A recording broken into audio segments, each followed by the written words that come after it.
Tila nabunutan ng tinik ang pamilya ni PMA Cadet 4th Class Darwin Dormitorio matapos hatulan ng reklusyon perpetua ang tatlong akusado sa hazing at pagpatay sa kanya. Iapela naman ng mga sinintensyahan ang desisyon. Saksi si Jasmine Gabriel Galban ng GMA Regional TV. Tayo pa din pag-graduate.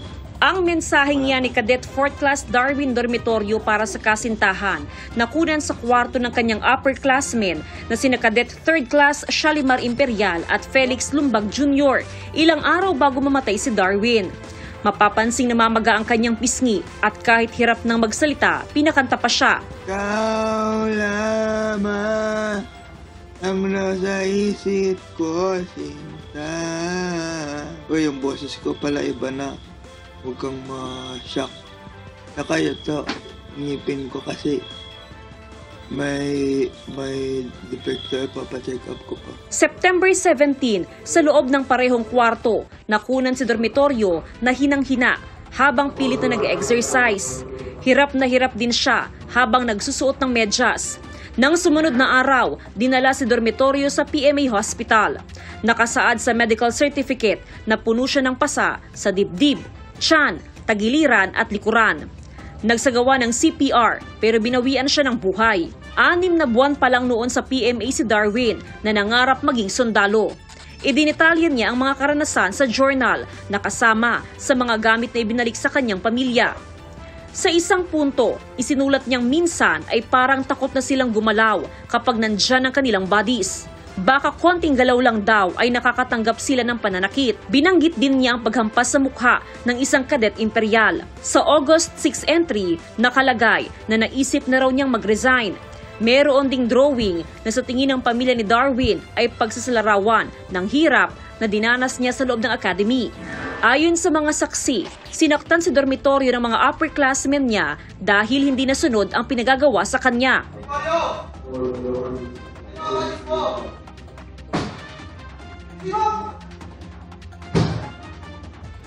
Matapos ang 5 taong pagdinig sa kaso, kaugnay sa pagkamatay ni Darwin, hinatulang guilty ang 3 kadete ng Philippine Military Academy at sinentensyahan ng parusang reklusyon perpetua. Sa desisyon ng Baguio City RTC Branch 5, guilty ang hatol kina Shalimar Imperial Jr. at Felix Lumbag Jr. sa kasong murder at paglabag sa Anti-Hazing Act. Guilty rin ang hatol kay Julius Tadena para sa paglabag sa Anti-Hazing Act. Pinagbabayad din ng tig 3 milyong piso na danyos sina Lumbag at Imperial, habang 2 milyong piso naman mula kay Tadena. Sa paglabas ng hatol, nabunutan daw ng tinik ang pamilya dormitoryo. I am happy, I am contented with the decision. Pero siyempre hindi pa rin maibalik ang buhay ng anak ko. Nawa din ako sa mga nasentensyahan, sa parents. Nagiging biktima kami lahat. Nagpapasalamat rin ako sa justice system natin. Nakuha. We deserve it.